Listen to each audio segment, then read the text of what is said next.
Yes, hello.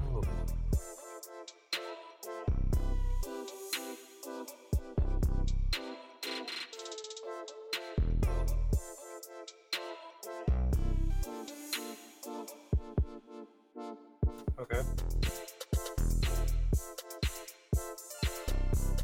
If you ever need to pass anything, just type it out. I'll type it in.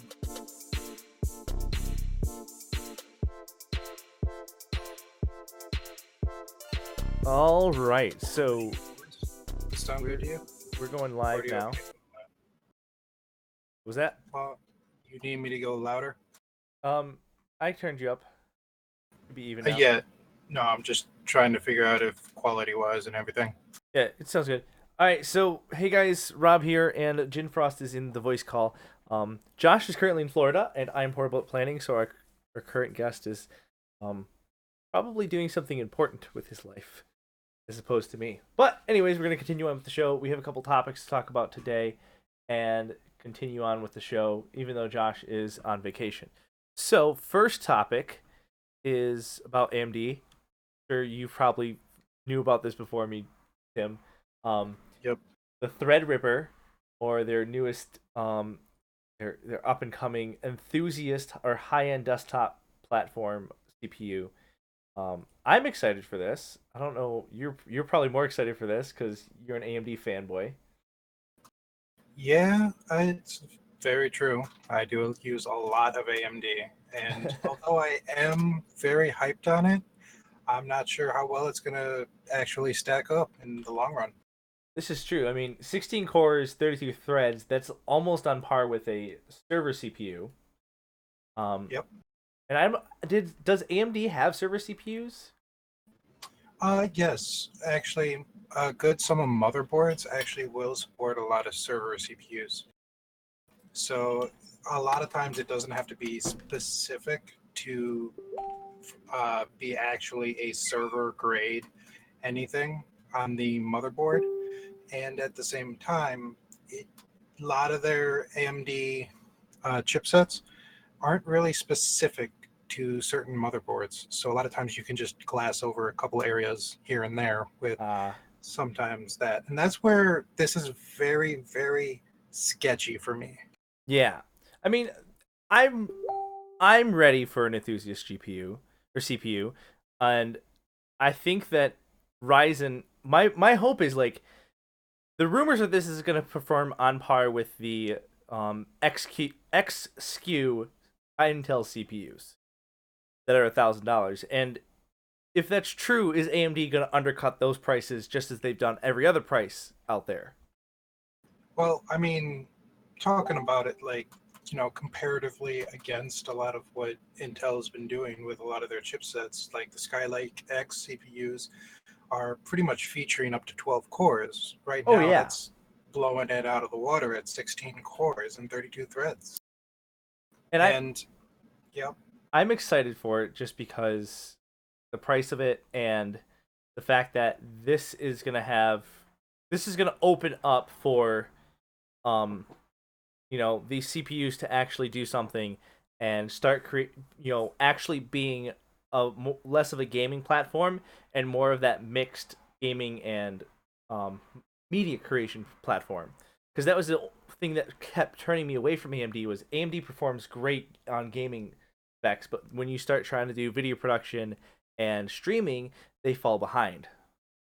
Yes, I agree with that completely, mainly because of the way that AMD sets up their cores and everything like that, like 16 cores, 32 threads. But when you buy something like a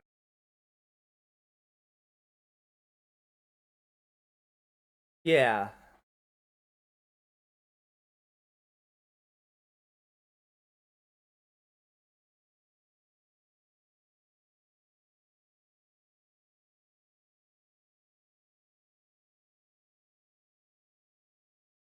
Ex-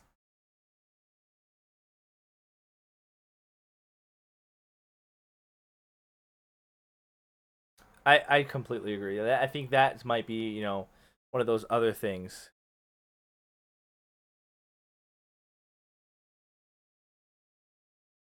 Can't hear Tim. Talk real quick, Tim. Uh, Talking. okay, Still now, talking. so repeat everything you just said. Well, potatoes have eyes, and sometimes you get more eyes on a potato. But when AMD's like people from Intel that have been using Intel chipsets and everything Yeah. transition over to an AMD processor, they end up getting half of the amount of cores than they do on their threads. Yeah, because they when they market them, they say that there's 4 cores, and they market their threads as cores, right? Yeah, I mean, they're going to be marketing a lot of it as pretty much like they have the 4 cores, but it's really just a supplemental because it's going to be 4 threads Yeah. comparatively to what it is. But a lot of times with what they do in their threads, a lot of multi-threading and things like that do really flourish extraordinarily well with AMD equipment. Yeah, and I agree. The other thing was this is so Ryzen was their Summit Ridge. This one's they're doing an entire new architecture for this CPU. I don't know, like Intel doesn't normally do that. Their XQ is either like their Skylake X or their what was the one before Skylake or KB Lake X. Um, this is an entirely new architecture, and that's I don't- like how do you feel that's gonna bode when it comes to comparing to their consumer GPUs versus their enthusiast CPUs? I keep saying GPU. Yeah, I know it happens, but a lot of times you do have to actually stack it up on what will be compatible for it and what won't be compatible for it. You have to look at exactly where people are going to be implementing this new device. Because if you're going to be running extremely large amounts of information through it on like a pretty humid area, you're going to have to really factor in where those thermal points on that motherboard is going to be and trying to vent that even more so than the CPU itself. Okay, so I guess the biggest question for the computer world right now is years and years ago, AMD was was crowned the king of CPUs. Is Yes. do you Yeah. think Whitehaven and Summit Ridge CPUs are gonna put them back in that place?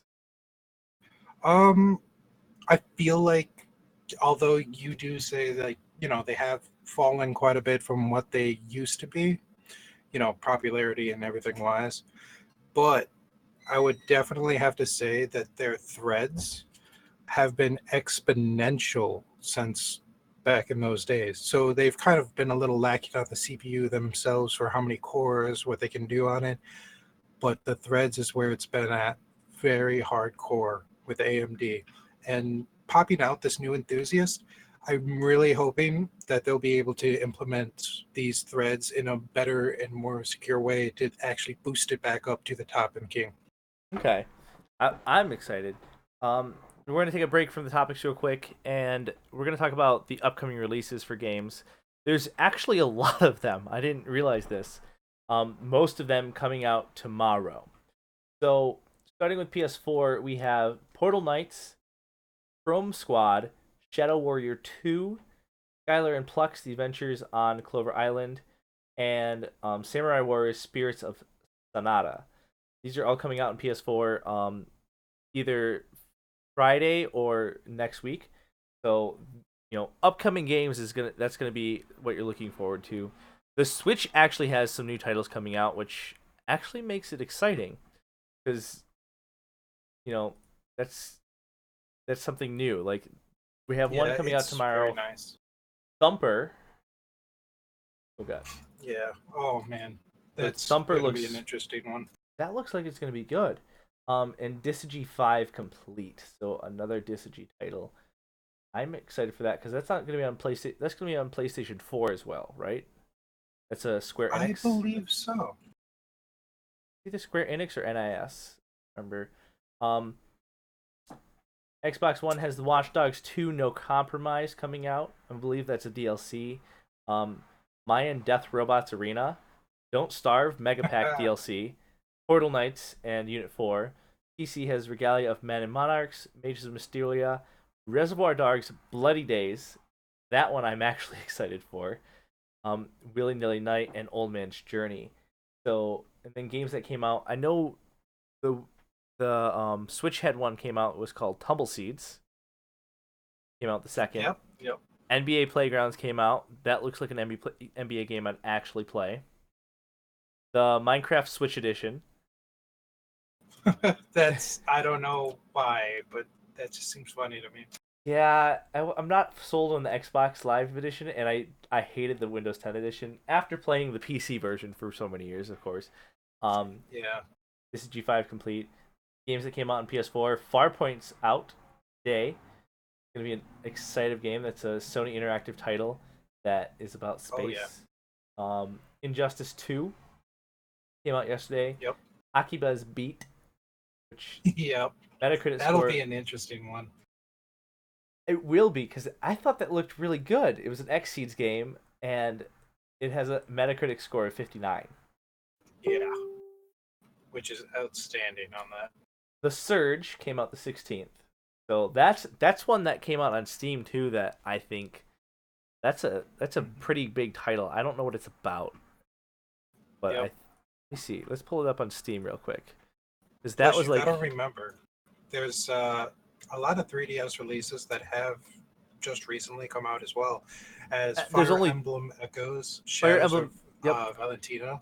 That one 3DS. Is the only one I think is really big to talk about. And Cookie Mama Street Shop too. Street Shop came out. But yeah, Fire Emblem Echoes of the Shadows will be a great 3DS title. And the first 3DS title, like major 3DS title since March. So yeah, that's pretty big. Xbox One also got Injustice 2 and The Surge. And Human Fall Flat also came out on the 12th.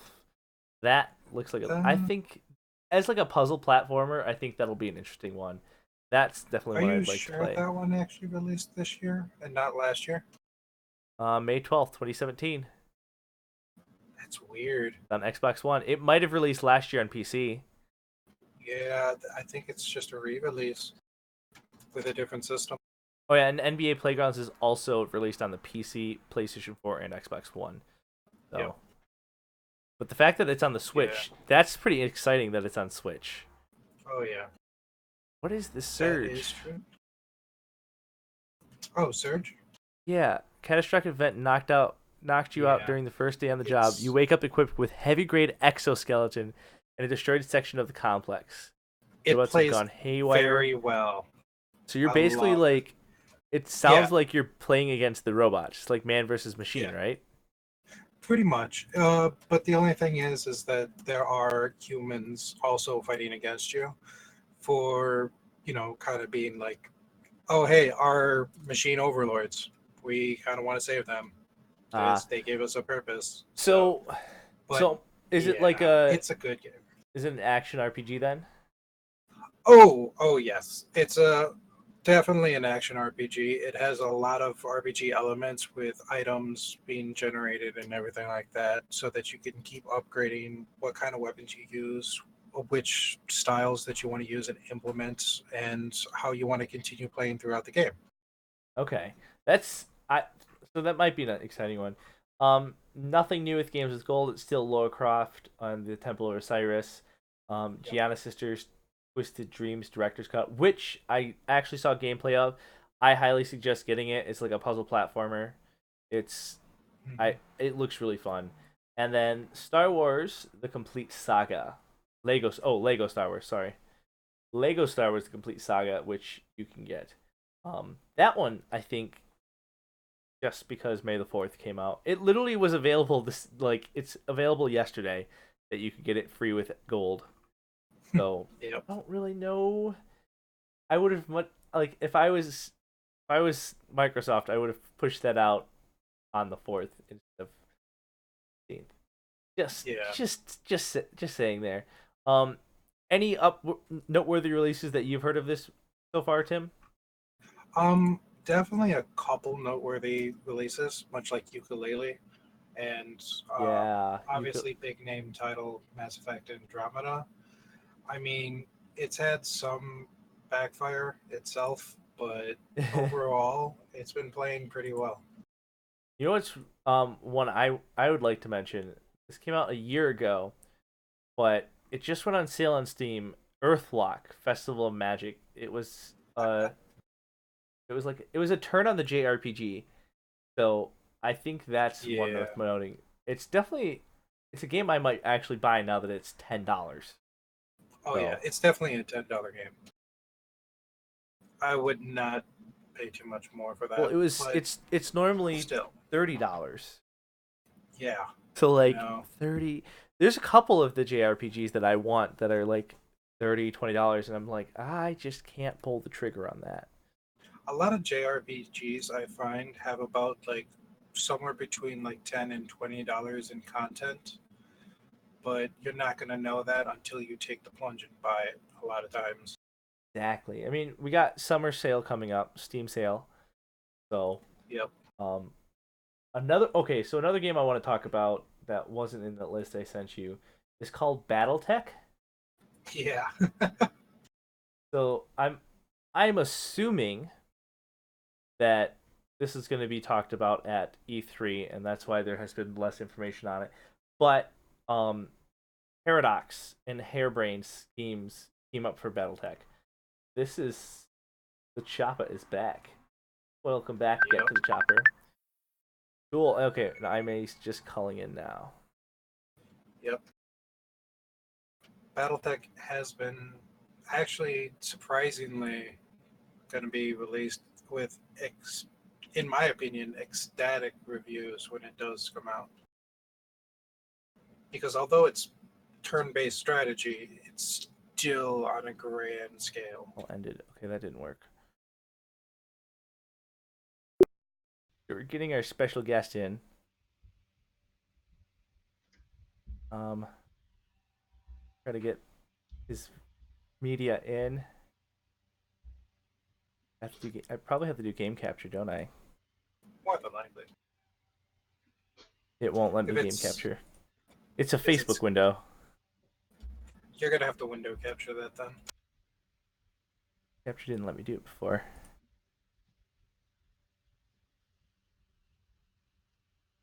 Okay, we'll make this super easy Yep, not a problem. and display capture it.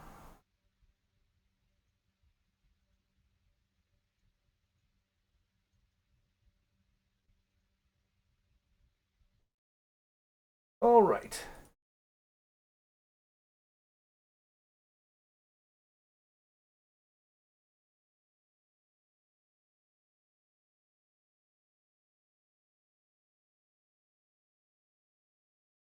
Not now. Okay, let's try this again. Call back. I may. Click allow to make a call. I did allow it. Ooh.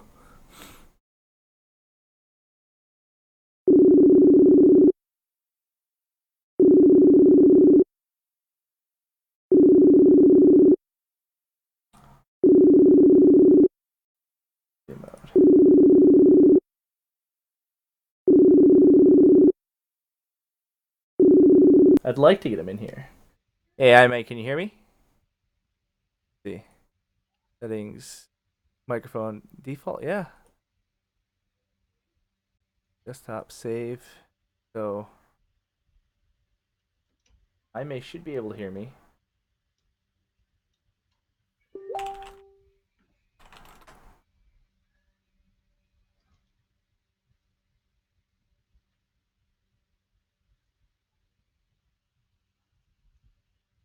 Hey, I may. Let's try.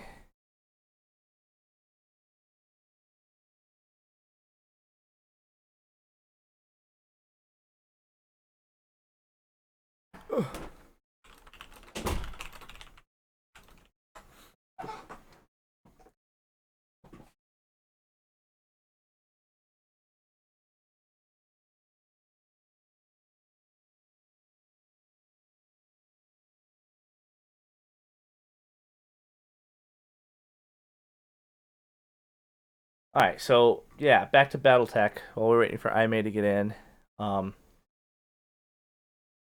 BattleTech was what is okay? So Well, it's a turn-based strategy game, yeah, and that's what I was reading up on.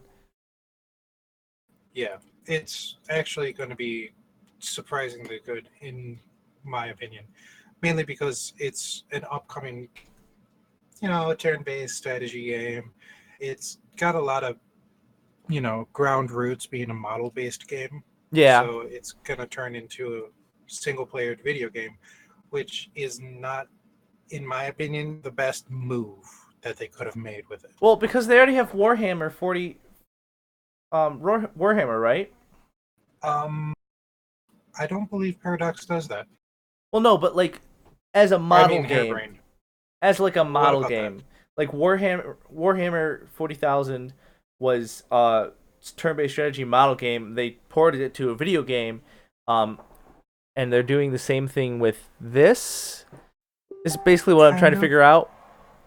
Yeah, Um, it's kind of. But the only downside to this is that with BattleTech, normally you do a lot of player versus player because it's a model based game that you'll play on a tabletop originally, yeah. and you'll take turns moving your models and doing the strategic things that you will do with it. Now, turning it into a game, turn based strategy game where it's single player, I don't see how that's going to be nice or helpful to the franchise itself. I would agree. Ime, can you hear me now? Yeah. I Hello? I can hear you. Hello? I can hear Ime, but I can't hear. He can't hear me. Let's Well, try. congratulations. That's probably. Is your microphone set to take advantage of priority? You Um, know, what I'm probably gonna do is I'm gonna disable the microphone through Discord temporarily. Um, that's totally fine. I'll just wait well, here you'll because I still be won't able be to able hear to me. hear him anyway. So you will still. Yeah, but I won't be able to hear him. Yeah, you won't be able to hear him. Let us do settings. So I'll just more than likely remain quiet throughout your entire interview with him, just to let you know. Well, I mean, you guys. I'm gonna use both you guys to talk. I'll end it. Hopefully, you're not going to have two people talking over each other. True. Work.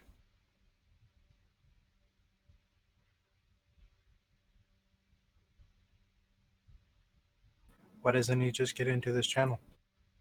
Hello? Hey, can you hear me, Ime? Hello? Hello. What is up with Facebook? Backy doesn't like me, man. Was there... I still can't hear you.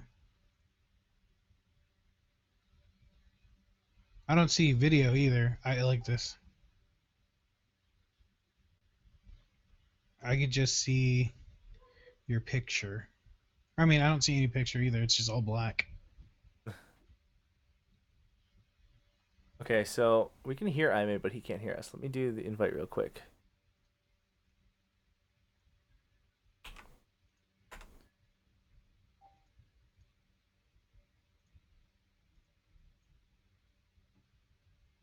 Ugh.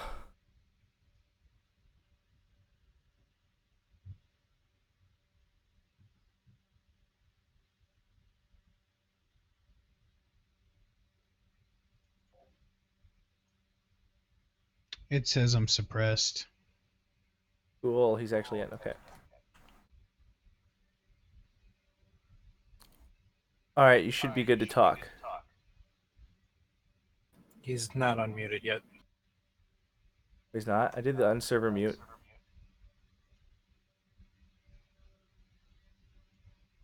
Here's friends. I think I can talk. There we go. There it is. Yep, you can talk. Is there any other outlet for video that we can use? I'm trying to think. Do you see my video? I can see your video.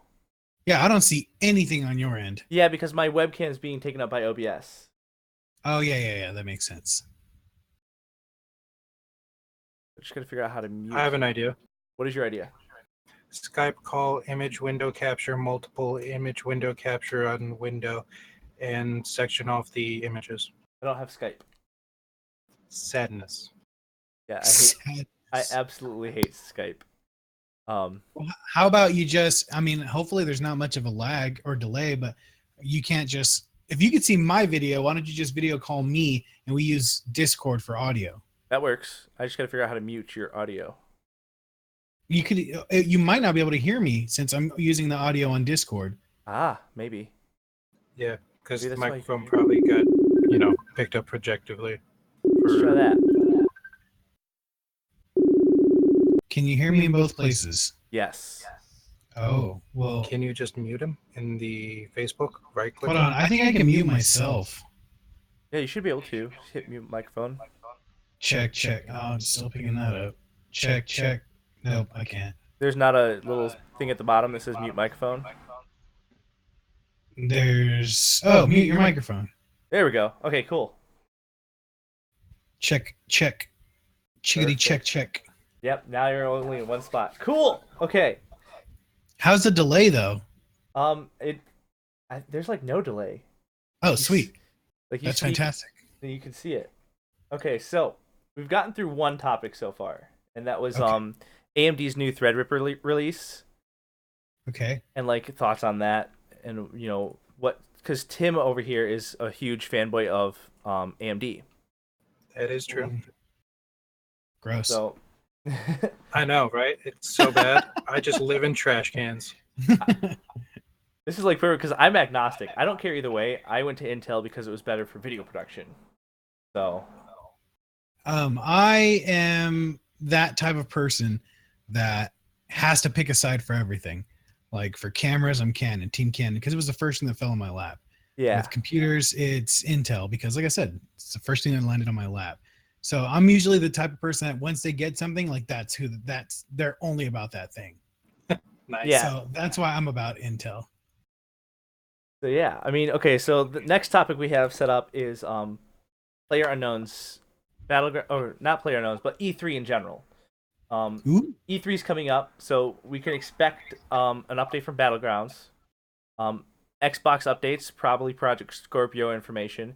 We were talking about BattleTech, a new game from Paradox and Harebrained Schemes. Well, yeah, it's just going to be a video game port from their model game, from the most part. Are you live already? Yeah, we're live already. Oh yeah, Give that's me how that link professional arenas, we are. dog. The what? I said, give me that link arenas, dog. I want to watch you guys. Oh yeah. I'll Fair enough. do it in Discord chat. Okay. I actually went to E3 last year, and it was freaking dope as hell. Was it? Oh yes. I think because you can buy tickets for E3, right? No, I thought Mhm. that you get them like, I thought it was like a trade show like NAMM. Oh yeah. You have to get them through like companies. Okay. Yeah, they'll sell their extra tickets. Yeah. So I want to get to a point where I'm invited to CES. Like that's my Yeah. goal. Well, I mean, become press media. Well, yeah. So E3's coming up. I'm excited because we're gonna definitely get more information on Windows and Microsoft, and Xbox kind of connected with the video streaming service Beam. Yeah. And I'm really Yeah. interested to see what comes of that. I'm also extremely surprised. I was confused because I was like, Beam doesn't exist anymore because Casey Neistat had a video streaming service called Beam, BEME, that he ran for a while, and they shut it down because they got bought out by CNN. And then this came up, and Oh, really? yeah, Bartle was like, "Oh yeah, I'm streaming on Beam." Like, Beam doesn't exist anymore. So I was super confused. So I'm excited for the E3 updates. Yeah. When I went, everything was all about VR. VR was the thing. Oh yeah, last year. that was huge And last so- year. Yeah, and so we got to, get into the Oculus booth where you're actually like walking on it and stuff like that. And that was really dope. I don't have the Oculus or the HTC, anything like that. I got the ones that came with your phone for ordering the Galaxy S8. Oh, you have the Gear VR? Yeah, the Gear VR with the remote. How does that work? Is that work just as good as the other two? It physically, because I've actually used the Oculus. Well, this and the VR is Oculus as well. Okay. It even has the Oculus logo. You have to use the Oculus Store to download any games to play and stuff like that. So visually, I can't tell a difference aside from knowing that, I'm on a mobile processor, so the games aren't like stunningly gorgeous. Yeah. But it feels the same. It reacts really good. The biggest difference is it doesn't move with you, and that kind of sucks. Okay. So your vision does. So like if you're in a room, you can look around, and with the little controller you can interact. I have Minecraft for it, and it's freaking dope. But it, like I said, it doesn't move with you, so it really feels lacking in interaction because you have to like push up on a controller still instead of like move forward, Okay. Yeah, and that sucks. That might be a pro for being able to do it on mobile, like on a train or something like that. I've tried it. I've tried doing it while my wife drives, and it doesn't work. It's heavily GPS like relied on, because if I'm driving and I'm looking forward and she makes a left turn, the camera still stays where it was facing. So I have to like turn my head as she's like driving away to keep it straight. Oh, that's right. Oh, God. Yeah, it sucks. I wanted to stream it while driving in a car, and it just was not working at all. That would be crazy. Yeah, like that would be something I'd buy.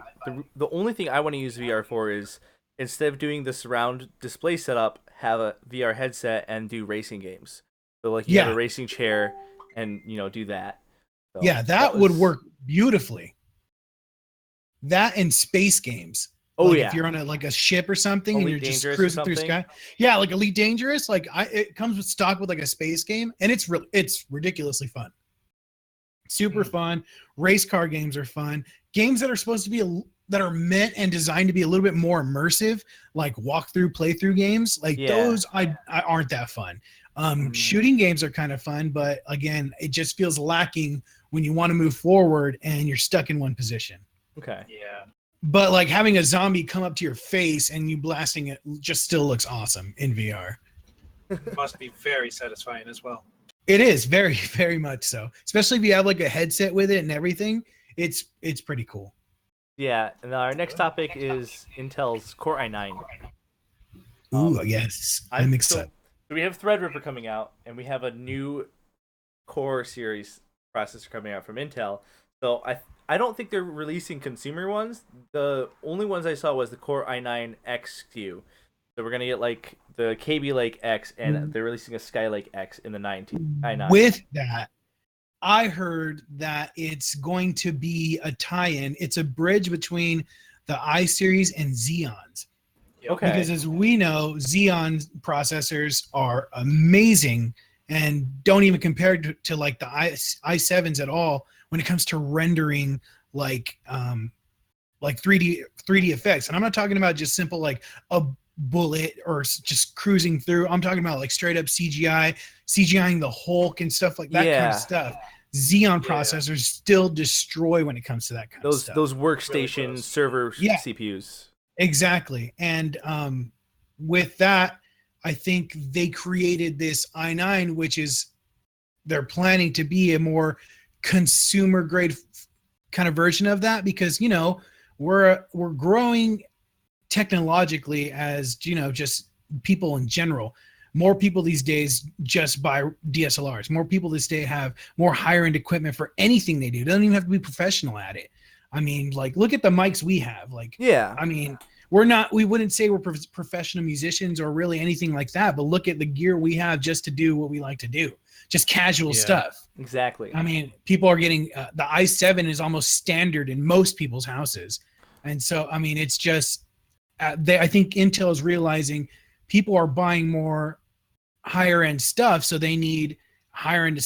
I mean, like they need bigger things. Like GarageBand was standard. I guess the best way to put it is Mac did it first. Yeah. When it came to putting higher end stuff in their computers, like Final Cut and GarageBand and all that kind of stuff that required heavy processing. Intel's now seeing that that's the standard. People are putting these programs. Photoshop is even Elements version of Photoshop comes in most computers these days. Yep. And so I think they're seeing the trend that Photoshop, what's all the recording programs, Avid, Premiere, Yeah. I mean, all that stuff. Normal people are using this now. Normal people are buying DSLRs and making short films or making YouTube skits that are trying to go viral and be a little bit more professional. Like that stuff's common. Like all of my little brother, he's 12. All of his friends are into making YouTube videos. Like that's their thing. Yeah, Like, It seems like the thing of the time right now. Yeah, and so if everyone's doing it, Intel I think is foreseeing it's only gonna project from this point on, you know? So like it's basically going to bridge that gap like that we saw with digital filmmakers where Sundance filmmakers, we all saw they all had film cameras, and when it broke from that into digital and DSLRs becoming more able to do video, we saw more and more entries into Sundance films. So like this is going to be that bridge for people creating better content. And I'm excited for that because that's what I love is that content creator building platforms like YouTube, like Beam, like Twitch. So Yep. Yeah, and that's another good point too, is 10 years ago, if people had a DSLR, it looked professional, you know? Oh, like yeah. you saw a photographer or even filmmaker, early video on DSLRs, like it still looked like pro. Now it's almost to the point where it's so common. Someone comes up with a DSLR and they say they're a professional filmmaker. You kind of scoff, you know what I'm saying? Yeah. Like no disrespect at anybody. I mean, I still use a DSLR for most of my films, and film work anyway. But like, you see what I'm saying? Like how it's progressed so much. Oh, yeah. Now you have to, like, just to even be taken serious, you need to have a red of some sort, you know? Or a Black Magic cinema camera or something. Exactly. You need the Ursa or the C400 for Canon. That's what separates now just the common population over people that take the job seriously, you know? Yeah, I would agree. And that, like, you've seen that with like just photographers, before, if you had a D70, that was like you were a mid-level photographer. Now, like, mid-level photographers are shooting the Mark 5D, are shooting the 7200s. They have the highest end $3,000 camera, and above that is your Miyamas, which are becoming more affordable. Pentax came out with a $10,000 medium format, and they're pushing that pixel count so you can get better images and lower noise quality. So, yeah, very true. And very true. What's really cool about that is, like you just mentioned, I mean, I personally have the 5D Mark III, and even as little as like 3 years ago, that kind of meant something still. Like, oh, he's got the 5D Mark III. Like, that is out the window now because it doesn't shoot 4K, and 4K is all the hype right now. Exactly. And so, like, the GH7 just released. It's one of the first consumer grade cameras that shoots 4K at 60 frames per second, and it's stunning and incredibly affordable. It's still cheaper than the 5D Mark IV. Which I find that quite like incredulous that 4K is getting bought out so much right now, when a lot of just televisions and other companies are just keeping up with 2K, just being able to break into it with their televisions and display systems. Yeah, with that, like, 4K is not even broadcasted yet. It's being pushed so hard in just the private sector, people's homes and video games and stuff like that. Like, there's, at this point, aside, unless you're a big like cinephile, you like movies and stuff like that, there's honestly really no point to have a 4K television yet. It's pushed way too fast. Like, there's really, it came too quickly. 4K has been around for a while. Like, motion pictures have been shooting in 4K forever, for the last 10 years. And so now it's just reached consumer grade, but I think it's coming way too quick and way too early, which isn't a problem. But now things are already introducing above 4K. We're getting 4.6K in some things. We're getting like the new Epic Dragon shoots in 8K natively. Yeah. Like, Yeah. And that's I where mean- it's just like I'm sweating so hard to see what happens on whether someone's going to be coming out with like a 16K something. Oh, in it's like coming. 2 years. Yeah, it's coming. I guarantee you that, like, I don't know, who do we got? Like a JJ Abrams and them already are in development of using yeah. something like that. Oh, easily, but bringing it back to like actual common everyday people Yeah. like walking around with 18K like cell phone cameras. Yeah, and you know what? That's crazy. That surprised me the most, that the mobile market got it like almost as it was blowing I up. know, it's crazy. Like It's it like- just jumped. Yeah, straight like- past consumer market. TVs came out, and it was funny because I had this argument with some guy on another computer group that I'm part of. How he was saying 4K hasn't taken over 1080 yet, and I was like, "Are you serious?" Like, even for the middle to low class, it's here, dude. Go to Best Buy right now, go to Walmart right now, and tell me what you see more of on display. Do you see 1080p televisions on display, or do you see them on boxes in the side? What do you see on display? Why would they put something on display that, isn't selling?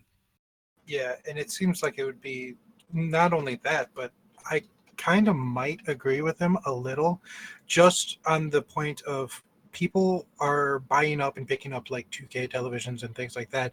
Why do they want to pick up a 4K television, or like they just bought Yeah, their it's 1080p actual television, and they're still paying off like whatever payments that they had to do like half a year ago for like their Yeah. $6,000 television at the time. yeah, but I mean, with that, like I said, if you still go to the store right now, you're gonna see 4K handy cams in the camera section. You're gonna see the Yeah. 4K GoPro in the aisle. You're gonna see the 4K Samsung phone that's shooting, the 4K HTC phone that's shooting. Like, I mean, Oh yeah. whether you want to agree with him or not, like, you cannot deny that 4K at this point is no longer a novelty. That is very true. If it's not surpassed by 1080p yet, it's gonna happen this year. Very, very soon too. Yeah. So big news, like overtaking from last year, that I think is huge. Next topic is Quake Champions. The beta's out. I've been playing the beta. The NDA is lifted, so people have actually gotten there to look at it. You can talk about it now. I remember playing Quake. That was one of the first video games I ever played on Windows 98. So like You're showing your age, Rob. I am showing my age. Just kidding. But yeah, like Quake Champions, I'm excited for it. I don't know if you guys got a first look at it or anything. Yeah, I've been watching people Oh, stream. It's Yep. I'm excited. They just released the 1v1 mode, like you can duel people, and it's just to tell you how horrible I am at this game. I have not won one of those matches. Yeah. But it's so perfectly Quake, in my Yeah, opinion. it's so reminiscent of it back in the early days of what it was. Exactly. It doesn't feel like a brand new game. Yeah. The mechanics are still Quake mechanics. That nostalgia is there, but like it looks better and it's just as fun. Like Oh yeah.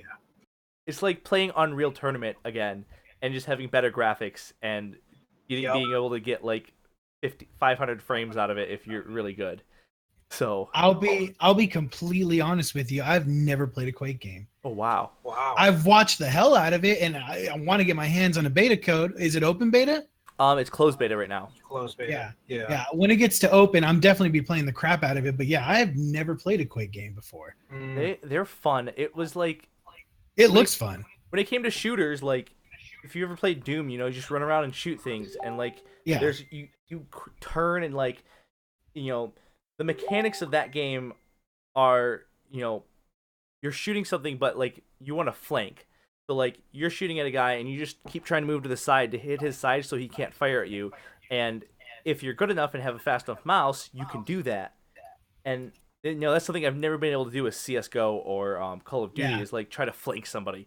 The second you turn, they can turn and keep firing at you, and it's almost impossible to do that. And I think that's where where COD lost a lot of respect, really, was when they started adding the double jumps and the power slides and all that, walking on walls and all that kind of stuff.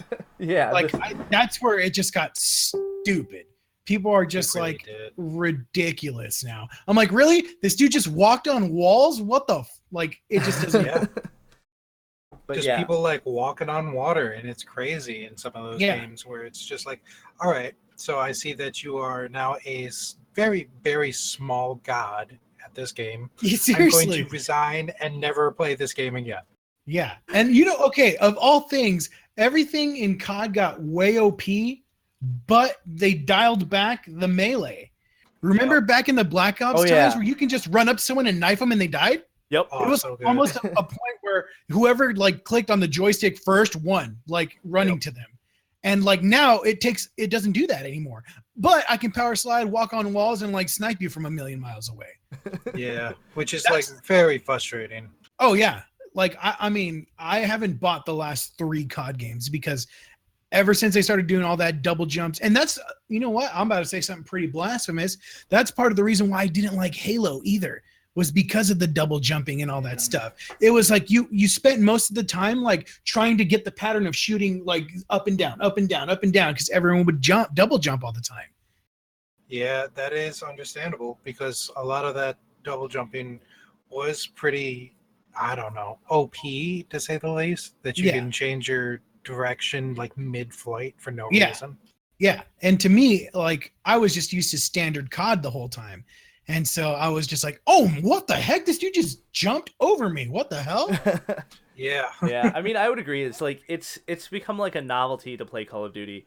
And I mean, there are people that love it and, and stuff, but it's beyond something I'd ever want to touch again, except for the World War II game coming out. I'd probably do that. Yeah, that one looks cool to me because I don't think it's going to have all that stuff. Yeah. I don't think it's going to have the double jumping. I don't think it's going to have the power slides or anything like that. And I think that they might even bring back the melee hit, the single melee shot. That would be good. Wow, that would be nice. Because I'm an advocate for Battlefield 1, or is that what the latest one's called? Yeah, Battlefield 1. Yeah. I have Hardline. I have Battlefield. I have all of them, every single Battlefield, just because all my friends like to play it. I hate the game. I love Battlefield 1. I agree. I think it's less gimmicky and just brings down the raw, just first-person shooter. Yeah, I would agree. Really does. It brings out a lot more skill and a lot more thought into the gameplay aspect of it. Yep, and I like that a lot. I miss it so much. All right, on to our last topic of the night, and bringing back Intel and AMD. Probably the biggest news that I saw this week was Intel is dumping Nvidia. Their license deal is up with Nvidia, and they're going to be going back to AMD graphics. I heard about that. So I mean, it's not only that, as far as the contract is up, it's probably significantly cheaper for them to do that too, because I mean, AMD's always been more affordable. That's pretty much, and I'm not here to start a fight about AMD or anything like that, but that's their biggest selling point, is that they've been more affordable. Oh yeah, they've always been affordable, and I think with this, I think Nvidia is shot themselves in the foot by pushing the prices up, and their reason for pushing the price, or they're like, all right, we're doing this because of this, was mostly because we're really pushing artificial intelligence and AI computing, and if you look at their DGX GPUs, their data center GPUs, that's all it does is AI computing, and they really heavily push that. They even if you ask an Nvidia agent, the Titan cards are not meant for gaming; they're meant for AI computations. Yeah. So that's a huge thing. All right, we're charging all this money to fund our AI tech, and then AMD's like, here's some gaming cards that work really, really well and are really affordable. And at the same time, it kind of seems like a slap in the face for Intel at the same time for sticking with NVIDIA as long as they did, because NVIDIA, what it seems to be to me, is trying to make a better CPU and nudge into the CPU market on top of Intel. Yeah. But I mean, ultimately, it helps in the long run. You know what I'm saying? Yeah. Here is my take on it. I actually have a little bit of insider news. It's not too much. If you are a huge avid of Nvidia, you've known this for a while. But my dad owns a dealership and for Chevy. And so he goes to conferences for Chevy and they tell him about the latest tech and stuff like that. And my dad told me, he's like, hey, this might be interesting to you.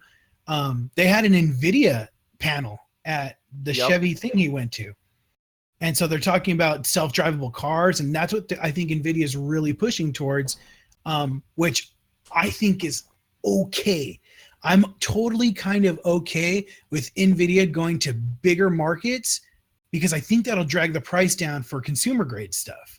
If they can charge Chevy and Ford multi-millions of dollars for research and R&D for processors for self-driving cars and automation and all that kind of stuff, like I think that trickles down to cheaper cards for just the mass, you know? Oh yeah, I would agree really with that. does. You know, and I think what we see a lot of right now is as they start to play with different architectures, they come out with architectures for gaming first, is what I've been seeing. And then they test how well they perform, and then they're like, all right, now let's use the same, the same process and make some more powerful, chips and, more powerful units. And then they put it into the AI unit, and then like the DGX is how they like test. All right, so this is going to be good for AI. This isn't going to be good for AI. So I think that it as an R&D standpoint, I'm very happy that they're doing it. But from like the pricing standpoint and, this market, will they buy themselves out of this market completely by doing this? Or, are they going to be able to sustain themselves as Intel goes into this licensing deal with AMD for, whoever knows however many years? Yeah, I would probably argue the opposite of that. I think that they come out with the stronger cards that are more for processing power because it seems counterproductive to do it the way where you do the gaming card first and then just cards for processing don't need shaders. They don't need texture rates or anything like that. True. That's all stuff that comes just for gaming. So it feels weird that they would work on something and then shave off stuff just for processing cards. I guess that makes sense. But I mean, I don't know for sure. We've seen AMD kind of do the same thing where they go through and they bin cards that, they test all the CPUs and like, all right, so these ones aren't performing on this core. So we'll just disable those, like 2 of those cores and market it as a dual core CPU. And it's the same thing as our quad core, just we've disabled 2 of the cores because one of them didn't work. So they just cherry pick. Yeah, that's what we've been seeing with Ryzen is they're the same exact card except they'll disable cores to make it cheaper. Yeah, for the most part, that's brilliant. Oh yeah, it's a great tactic to take, but I don't know how long they can keep doing that though. Well, they don't have to now. They have Microsoft bankrolling them again. Yeah, I mean, I'm hoping that with that it drives AMD's cost a little bit down because they're getting fat checks from Microsoft and the name's getting blown up again. And as for me being an Nvidia fanboy, what's going to happen when AMD's all the craze? Yeah. Nvidia is going to get competitive. Oh yeah. They're either going to come out with something that's going to blow AMD out of the water, or they're going to be more affordable. So either way, it works out for Nvidia fanboys. It really does. So I'm really excited for this just because the fact that it's been probably a good 4 or 5 years that I've seen an AMD laptop. Actually, but prior to me working on this film, I worked at Best Buy, and Yeah. we had a few, and we always steered clear of selling them. Like specifically, like there's an HP Omen that comes in an AMD version. And it was probably the most returned gaming laptop we got at Best Buy. For sure. That would people in general, I steered away from HP in general. I was like, Oh, yeah. Don't get the Omen. It's a horrible idea. And they're like, oh, but what about this AMD? It's so affordable. I'm like, that's an even worse idea. Yeah, that's understandable, especially like nowadays when you can just pick up other cards and things and just modify a pretty decent built desktop. Yeah. Well, I mean, like for the reason I like seeing is I get people that always talk to me like, "Hey, what's the best laptop for me to buy?" And it's literally like, "All right, you could spend $1,500 on this super slim i7, with no graphics card, and it'll do the job for you, and you won't need a graphics card because it's an i7. For people that don't do a lot of creation or whatever, or like." You buy this gaming laptop for the same price and get stuff that you will never ever use in your entire life. And Yep. there's because they really do need that extra graphics processing power that comes from getting an i7. But they it's That's also another thing is computers are coming standard with graphics cards now. Oh yeah. You look at the Samsung, it's got an Nvidia GPU in it. You look at the HPs, they have Nvidia graphics cards in them. It's crazy that something that we saw as a necessity, gamers and content creators and all that stuff need that stuff for work and games. Oh yeah. But now it's needed because, again, going back to the push of 4K, it can't run it natively. It needs that extra processing power. Which is cool though, because now you don't need to get a gaming laptop necessarily anymore. You can get an i7, like Dell, whatever, and with an Nvidia GPU, because they come with like the 960Ms and stuff like that, which are still pretty decent for getting mid to highs on like Fallout or something like that. I mean, I'm running a 950 in my desktop. That's And what are you maxing on modern games? I can usually or at least how close? I can get medium to high settings and keep 60 frames. Yeah, see, that's well more than enough. I mean, it only becomes an issue when you're getting a laptop with an i7 and a 950, and you got a 4K screen. Then you're gonna come into some problem. Yeah, you're right. And I mean, like the one thing is like I have a laptop that's a Pentium that was an older laptop, and like it's like if I try to watch YouTube or Netflix, that's the only thing I can do. Yeah. Oh, yeah. So I have an old one too, and that's about all it does, and it even struggles with that. And then like you can't browse Facebook while YouTube's playing in the background, or it's just But yeah, It's this so this was a good stream. Intel is Intel's partnering with AMD, which is a good thing for everyone. Oh yeah. If you guys are watching after the fact on YouTube, make sure you leave a like, leave a thumbs down if you didn't like any of this. If you don't like Tim's voice, dislike it. I won't fault you for that. If you want to see more of Jaime, you can give it a like, and also check out his channels, which is Jaime Graphics. Yep, on everything. Okay, because it was I Love Graphics for a while. Yeah, and I finally, because I don't know if you're aware of this. Remember, we couldn't change our Twitch names. They let you now. Oh, they do? Yeah. Yep. So Rob Space might be getting a rebrand. Yeah, that's the minute I found out that I could change my name, and I Love Graphics it's my company's name. It's what I do, like photo, video, and all that stuff under. I wanted to separate that from, my gaming stuff, because I'm not necessarily professional in video games. I'm over here swearing when I lose. I get nerd rage real hard, and I didn't want that branded with my work, so I needed to separate it. So I changed everything to my name and graphics because it was just different. And I was really stoked to hear that I can change my name on Twitch, because it was the only thing, and I didn't want to lose like the 350 people that are already following me on there. Oh yeah, that was my thing. Is like I did the _gaming, and I hated myself. I did it, and then about a week later I got like 15 followers. So I'm like, I have more followers than my old channel, and I hated myself after that. So yeah. Yeah. All the links will be listed below, and we'll see you guys next week. Hopefully at our correct time at 10 a.m. If not, we'll probably be extremely late again and stream at 10 p.m. So see you guys later.